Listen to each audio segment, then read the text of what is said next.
Olá pessoal, eu sou André, sou professor de Química e neste vídeo nós vamos pegar carona no nosso último vídeo sobre as leis ponderais e desembarcar no modelo atômico de Dalton, tudo em uma abordagem voltada para o ensino médio. Antes de qualquer coisa, é importante ressaltar que vídeo não cumpre o mesmo papel que a aula presencial. Ele é uma ferramenta importante para levar conteúdo para os estudantes, mas não cumpre o mesmo papel.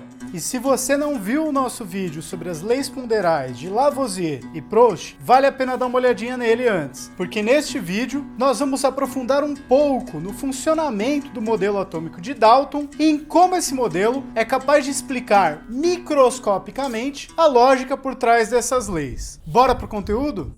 Entre os anos 1803 e 1808, o John Dalton apresentou uma teoria que era capaz de explicar as observações que foram feitas por Lavoisier e Proust, sistematizadas nas suas leis. E essa teoria é de que a matéria seria composta por átomos de diferentes elementos químicos que durante uma reação química sofreriam recombinações, que poderiam produzir as diversas substâncias que nós vemos por aí. O Dalton, na verdade, ele estava preocupado em explicar o comportamento de gases, especialmente no que se refere a fenômenos meteorológicos e atmosféricos. O Dalton era fascinado por meteorologia. Para você ter uma ideia, durante décadas, o Dalton fez anotações diárias em seus cadernos sobre o clima e sobre o tempo.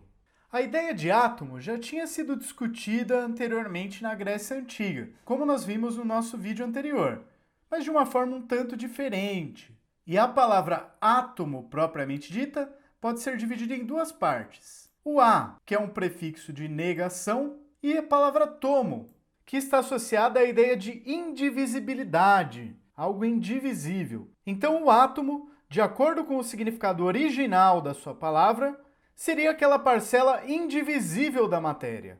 Evidentemente, como nós vamos ver nos próximos vídeos mais a seguir, hoje nós sabemos que os átomos não são tão átomos assim, não são tão indivisíveis dessa forma. Bom, vamos ver então o que o Dalton propôs para estabelecer as regras da sua teoria atômica. A primeira proposição é de que todas as substâncias que nós conhecemos são formadas por átomos. Então tudo, desde a água que nós bebemos, o ar que nós respiramos e os nossos próprios corpos são formados por átomos. Além disso, os átomos de um mesmo elemento químico seriam iguais em todas as suas características, como, por exemplo, a massa. 2 átomos de oxigênio, por exemplo, deveriam ter exatamente a mesma massa. Então, se fosse possível colocar um átomo de oxigênio em uma balança e outro átomo de oxigênio numa mesma balança, quaisquer 2 átomos de oxigênio apresentariam a mesma massa.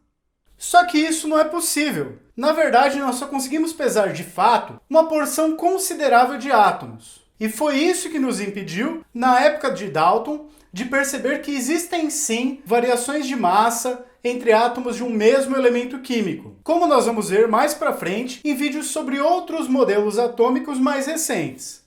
Outra coisa que, segundo Dalton, seria igual entre átomos de um mesmo elemento químico seria o seu tamanho. Então, embora o Dalton não conseguisse medir, ele supunha que os 2 átomos de um mesmo elemento, por exemplo, 2 átomos de oxigênio, deveriam ser idênticos entre si. Além disso, eu representei aqui com a cor, mas cor é um conceito que não se enquadra muito bem para objetos de uma escala tão pequena como átomos. A cor aqui está representando, por exemplo, diferentes propriedades físico-químicas, como talvez absorção de luz ou afinidade por outros elementos químicos. Então, todas as características de átomos de um mesmo elemento químico deveriam ser idênticas entre si, segundo a teoria de Dalton. Já entre átomos de diferentes elementos químicos, por exemplo, um átomo de oxigênio e um átomo de hidrogênio, aí as características físicas e químicas deveriam ser diferentes entre um átomo e outro, desde a massa até o raio e as demais propriedades que nós possamos imaginar. O Dalton colocou mais algumas regras para sua teoria atômica, de modo a conseguir incorporar dentro da sua teoria a nossa já conhecida lei de Proust, lei das proporções constantes, que nos permitiu entender que a composição das substâncias compostas é sempre a mesma, não importando a sua origem.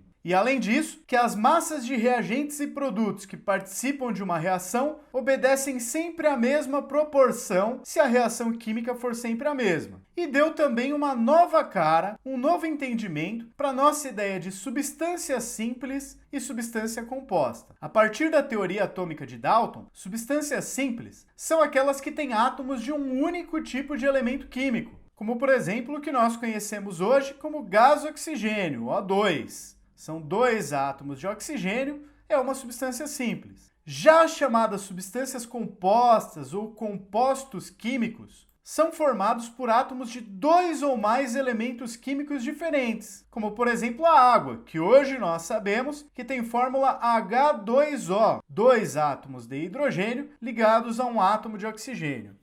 E olha que Dalton nem pensava na fórmula dessas substâncias da forma como nós conhecemos hoje. Para Dalton, o gás oxigênio era feito de átomos de oxigênio isolados entre si, e não parzinhos de átomos como nós conhecemos hoje. Isso porque Dalton acreditava que átomos de um mesmo elemento químico se repeliam entre si. A própria fórmula da água também era diferente segundo as ideias de Dalton. Para Dalton, a fórmula da água era HO, porque ele acreditava que sempre deveria existir a menor combinação possível entre átomos de elementos diferentes que fazem substâncias compostas entre si. Portanto, a água deveria ter um átomo de hidrogênio para cada átomo de oxigênio.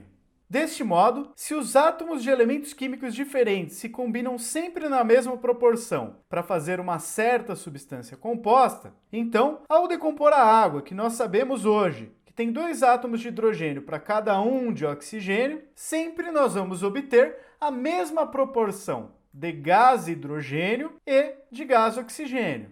Além disso, dada uma reação química, e se cada uma das substâncias compostas envolvidas tiver sempre a mesma proporção entre átomos, as proporções em massa, já que as massas de um dado elemento químico são sempre as mesmas, terão que ser constantes também. Então, a teoria atômica de Dalton engloba a lei de Proust e a explica microscopicamente. Dalton também consegue dar uma explicação microscópica para a lei de Lavoisier. Só para relembrar, de acordo com a lei de Lavoisier, na natureza nada se cria, nada se perde, tudo se transforma. Ou seja, a soma das massas dos reagentes de uma dada reação química tem que ser igual à soma das massas dos produtos desta reação. E na teoria de Dalton, isso aparece na proposição de que átomos não são criados nem destruídos, são esferas rígidas indivisíveis. E nas reações químicas, o que ocorre é a recombinação de átomos. Então, pensando como nós conhecemos hoje, e não como Dalton pensava em sua época, que o gás oxigênio, O2, tem 2 átomos de oxigênio, e o gás hidrogênio, H2,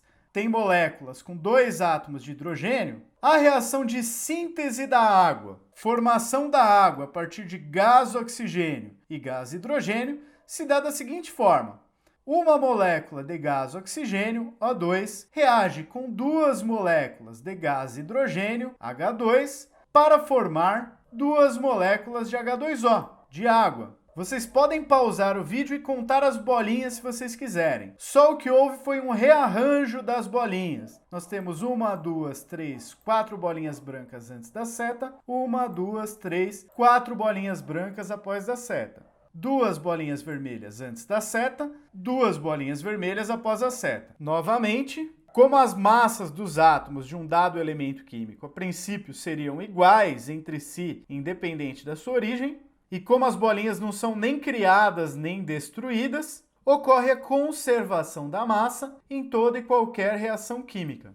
E neste ponto é legal ressaltar algo que quase nunca se fala sobre o átomo de Dalton. Normalmente ele é tratado pura e simplesmente como esferas rígidas, indivisíveis e indestrutíveis. Mas o que quase não se comenta é que Dalton acreditava que essas esferas eram rodeadas por um fluido chamado calórico. Mas esse tal de calórico não é uma invenção do Dalton. Na própria tabela escrita pelo Lavoisier, ele coloca lá o calórico como um dos elementos constituintes da natureza. Mas como o próprio nome diz, o calórico está associado a calor, que hoje em dia nós sabemos que é um processo de transferência de energia devido à diferença de temperatura. Mas a ideia de calórico, tanto em Lavoisier como em Dalton, era de um fluido que se autorrepelia, o que até faz algum sentido. Porque se eu coloco algo quente sobre uma mesa, logo essa coisa se esfria, esquentando as vizinhanças, como se o fluido calórico se espalhasse, se repelisse pelo ambiente. Se eu aqueço alguma coisa, essa coisa se dilata, como se eu estivesse dando para ela alguma coisa que se repele, algo que causasse repulsão naquela porção de matéria. Só que diferente do Lavoisier, o Dalton acreditava que o calórico dos átomos causava repulsão apenas entre átomos do mesmo elemento. Por isso que ele acreditava que o gás oxigênio eram átomos separados de oxigênio, e não um parzinho como a gente sabe hoje. Porque na lógica dele, os dois átomos de oxigênio se repeliriam. E é por isso também que ele achava que deveria existir a menor combinação possível entre dois elementos diferentes. Por isso que ele achava que a fórmula da água era HO e não H2O. O que vai fazer aquele outro hidrogênio ali para juntar que não causar mais repulsão? Mas foi também por meio desse raciocínio envolvendo o calórico que o Dalton desenvolveu uma importante lei sobre os gases, que é a lei das pressões parciais, onde a pressão exercida por um gás é independente da pressão exercida por outros gases que estejam participando de uma mistura. E eu comento sobre essa lei de Dalton, das pressões parciais, em um vídeo de experimento que eu vou deixar disponível aqui. E mais pra frente, em outro vídeo do canal, que quando estiver disponível, eu também vou deixar o link aqui para vocês. E neste ponto, cabe também comentar o que muitas vezes é apresentado como outra lei ponderal, e chamada inclusive pelo nome de lei de proporções múltiplas, de Dalton, que vem para explicar que nós conseguimos encontrar alguns compostos diferentes que são formados a partir dos mesmos elementos químicos. E ele vai dizer que isso é possível acontecer e que sua teoria atômica também explica isso, caso a proporção entre átomos seja diferente em um composto ou em outro composto. Esta proporção de átomos deveria se dar numa razão entre pequenos múltiplos inteiros, o que dialoga novamente com a ideia que Dalton tinha de que átomos de um mesmo elemento se repeliriam entre si. Então poderia até ter mais do que um, para que a proporção fosse 2:1 entre átomos diferentes, 3:1, mas não números muito grandes. E um parzinho de exemplos de substâncias desse tipo são o monóxido de carbono, que nós sabemos hoje que tem fórmula CO, e o dióxido de carbono, gás carbônico, que nós sabemos hoje que tem fórmula CO2. Do ponto de vista das massas, a proporção constante da reação de carbono com gás oxigênio para formar monóxido de carbono é 3 gramas de carbono com 4 de oxigênio, formando 7 de monóxido de carbono. Qualquer vez que eu fizer essa reação de síntese do monóxido de carbono, terá a mesma proporção em massa. No entanto, existe uma outra reação entre carbono e gás oxigênio com outras proporções. A reação entre 3 gramas de carbono e 8 gramas de gás oxigênio produziria 11 gramas de uma outra substância, diferente do monóxido de carbono, que é o dióxido de carbono, CO2, gás carbônico. Como a reação é diferente, o produto é diferente, as proporções são outras. No entanto, toda vez que eu fizer essa segunda reação, que é a síntese do gás carbônico, as proporções serão essas daqui. Reações diferentes têm proporções diferentes, mas dada uma reação, as proporções são constantes cada vez que eu fizer essa reação. E aí eu vou explicar as duas reações do modo como Dalton imaginou que isso seria e do modo como hoje nós sabemos que é. Como Dalton imaginava que átomos de um mesmo elemento químico se repelem entre si, para ele, o gás oxigênio era só O, um Ozinho só, e o carbono só um C. Para formar o monóxido de carbono, que tem uma proporção de 1:1 entre átomos de carbono e átomos de oxigênio, ele teria que reagir C com O para formar CO. Alguns anos depois, após um acúmulo de dados muito grande sobre reações, especialmente reações entre gases, chegou-se à conclusão que o gás oxigênio na verdade era O2. Possuía agregados de átomos que vão receber o nome de moléculas, mas que sempre que eu tivesse gás oxigênio, eu teria que ter os oxigênios em parzinhos, ligados entre si. Mesmo que fossem muitos parzinhos desse, não vai ter nenhum sozinho. Então a reação de síntese do monóxido de carbono teria que ser entre dois átomos isolados de carbono com uma molécula de gás oxigênio, O2, formando duas moléculas de monóxido de carbono, CO. Já a reação de síntese do gás carbônico, que hoje nós sabemos tem fórmula CO2, de acordo com as ideias do Dalton, seria a reação entre um átomo de carbono, um átomo de oxigênio e outro átomo de oxigênio, formando o CO2, na proporção de 2 átomos de oxigênio para um átomo de carbono. Mas como o gás oxigênio, na verdade, é feito de moléculas de O2, na verdade, hoje nós entendemos essa reação como um átomo de carbono mais uma molécula de O2, formando uma molécula de CO2. O Dalton pode ter até falhado um pouco nas suas interpretações, mas a lógica geral da manutenção das proporções, da conservação da massa e do seu modelo atômico foi fundamental para o nosso entendimento da química como nós conhecemos hoje. E agora, finalmente, após a teoria atômica de Dalton, nós podemos associar uma diversidade enorme de elementos químicos, cada um relacionado com um átomo. Então, cada um dos elementos químicos que já haviam sido descobertos como presentes na natureza tem correspondente a si um átomo específico. Para haver carbono, eu tenho que ter átomos de carbono. Para haver cloro, eu tenho que ter átomos de cloro. Para haver ferro, eu tenho que ter átomos de ferro. Para haver oxigênio, eu tenho que ter átomos de oxigênio. Finalmente, então, a ideia de elemento químico está diretamente associada à ideia de átomos. E para cada um desses elementos que nós encontramos listados na tabela periódica, deve haver um átomo específico associado a ele. E aqui vale a pena um exercíciozinho para a gente diferenciar os conceitos de substâncias puras ou misturas e de substâncias simples ou compostas, que é algo que gera muita confusão.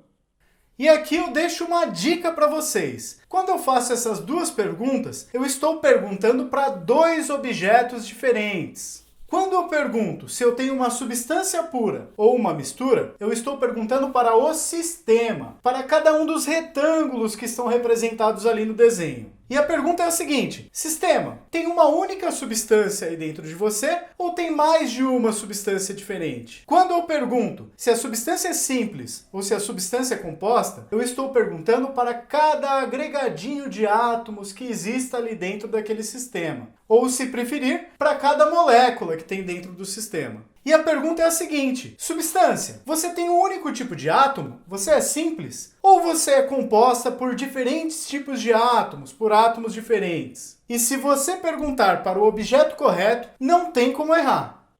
Então vamos lá, vamos responder uma pergunta por vez. Se eu pergunto para esse sistema, para este retângulo, sistema, tem apenas um tipo de substância aí?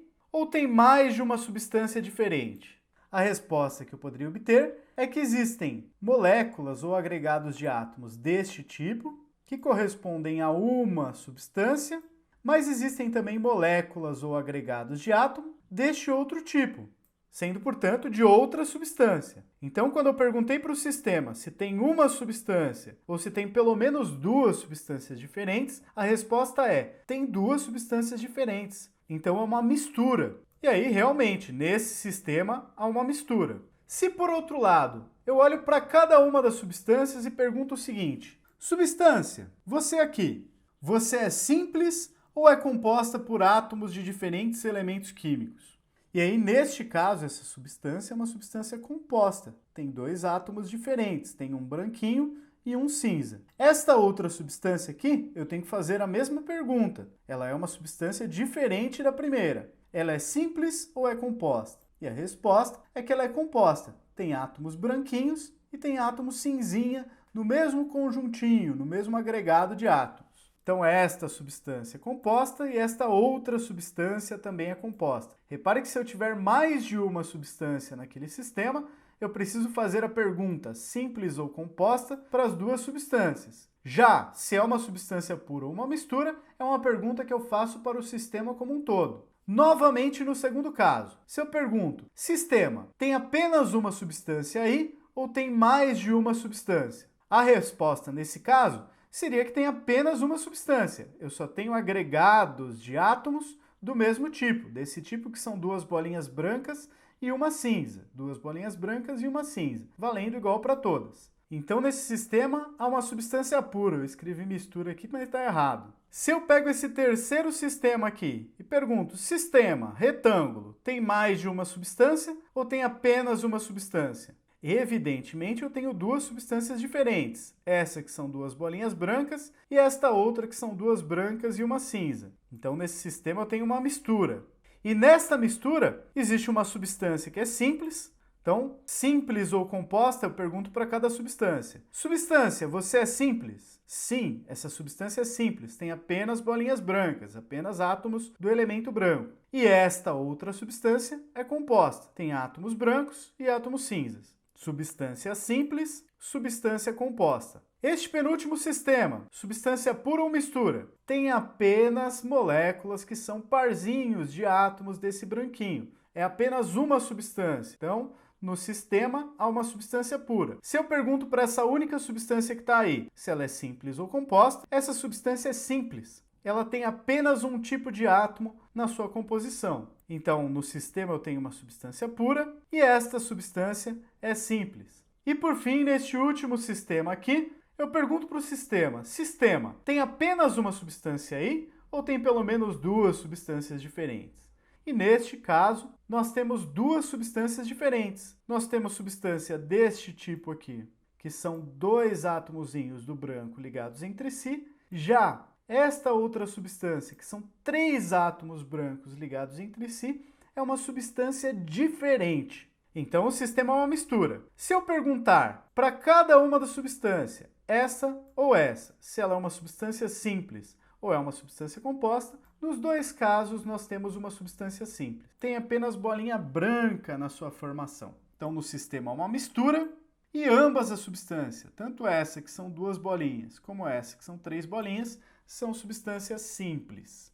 Por fim, para terminar aqui e ligar com a nossa discussão sobre estados físicos que nós fizemos ali alguns vídeos atrás, se eu considero ali uma substância monoatômica, que não tem moléculas, não tem agregados de átomos, são átomos sozinhos. Ou mesmo, se eu considero agregados de átomos, substâncias poliatômicas, a gente pode usar essa ideia dos átomos ou dos agregados de átomos, que a gente vai chamar de moléculas, para entender essa diferença entre os estados físicos. E para isso a gente precisa de uma outra interpretação sobre a nossa ideia de temperatura. Nós vamos entender que temperatura está associada ao grau de agitação dos átomos ou das moléculas de uma dada substância. Se aqueles átomos ou moléculas estão se agitando pouco, eles têm uma melhor condição para ficarem empacotadinhos, organizadinhos em conjunto. Se eu forneço energia na forma de calor, aumentando a temperatura daquele sistema, eu aumento a agitação das moléculas. Há uma tendência delas se separarem entre si, delas se agitando mais, terem um movimento menos dependente de uma parte com outra. E é o processo que acontece na fusão, passagem do estado sólido para o estado líquido. Movimento muito dependente entre as partes, movimento menos dependente. Se eu forneço ainda mais energia pelo processo de transferência de calor para esse sistema, eu aumento ainda mais a agitação das moléculas. E eventualmente elas vão passar a ter um movimento praticamente independente de uma parte com a outra, que seria a vaporização da minha substância. Então o modelo atômico consegue dar conta da gente entender as transformações de estados físicos também entre as substâncias. Seja a gente considerando que cada unidadezinha, cada bolinha aqui é um átomo, se for uma substância monoatômica, como o gás hélio, por exemplo, ou considerando que cada bolinha aqui é um agregado de átomos, é um conjuntinho de átomos que nós vamos chamar de moléculas, caso a gente tenha uma substância poliatômica. Bom, pessoal, é isso aí. Espero que vocês tenham gostado. Muito obrigado pela atenção, fiquem de olho nos próximos vídeos do canal e até mais!